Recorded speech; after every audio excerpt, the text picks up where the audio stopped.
Hi! Hello! Welcome to VTV health. నేను మీ మధు. ఈరోజు ఒక అందమైన చిట్కాతో మీ ముందుకొచ్చాను. ముందుగా హెయిర్. ఆడపిల్లలకైతే ముఖ్యంగా లాంగ్ హెయిర్ ఉండాలని ఒకప్పుడు ఎంతెంత పొడవుగా హెయిర్ ఉండేది. అప్పట్లో అమ్మమ్మలు గానీ, తాతలు గానీ, నానమ్మలు గానీ, అమ్మలు గానీ అసలు ఎంత హెయిర్‌కి ఆయిల్ అప్లై చేసేవాళ్ళు. కానీ ఈ జనరేషన్‌లో మాత్రం ఎవరికి చూసినా తలపైన ఆయిల్ అయితే కనిపించదు. కానీ ఏదేదో వాడుతూ ఉంటాం కదా!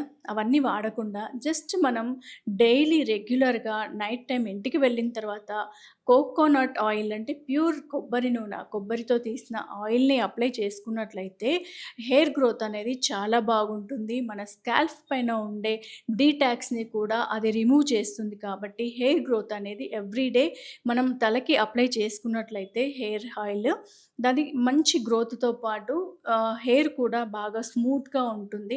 మనం ఏం చేసినా చాలామంది ఒకప్పుడు కుంకుడుగాయలతో తలస్నానం చేసేవాళ్ళం. కానీ ఇప్పుడు మనకు ఆ కుంకుడుగాయలు కొట్టి, నానబెట్టి అంత టైం ఉండట్లేదు కాబట్టి డైలీ మనం చేయాల్సిందేంటంటే హెయిర్ ఆయిల్‌లోనే మీకు ఇంకా గూడా ఇంకా స్పెసిఫిక్‌గా ఇంకా చాలా రెమెడీస్ కావాలి అని అనుకుంటే జస్ట్ మనకు దొరికే మందార ఆకు కానీ, మందార పువ్వులు గానీ, మెంతులు కూడా ఇవన్నీ మనకి మన చుట్టుపక్కల దొరికేవే.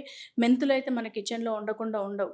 మెంతులు, జస్ట్ అలోవెరా, ఉసిరి ఇవన్నీ వేసుకొని కరివేపాకు బాయిల్ చేసుకొని డైలీ హెడ్‌కి అప్లై చేశారనుకోండి, ఈ జనరేషన్‌లో ఉన్న పొల్యూషన్ నుండి మనం హెయిర్‌ని చాలా ప్రొటెక్ట్ చేసుకోవడం జరుగుతుంది. హెయిర్ గ్రోత్ కూడా చాలా బావుంటుంది. చాలా హెల్తీ హెయిర్‌ని మీ సొంతం చేసుకోవచ్చు.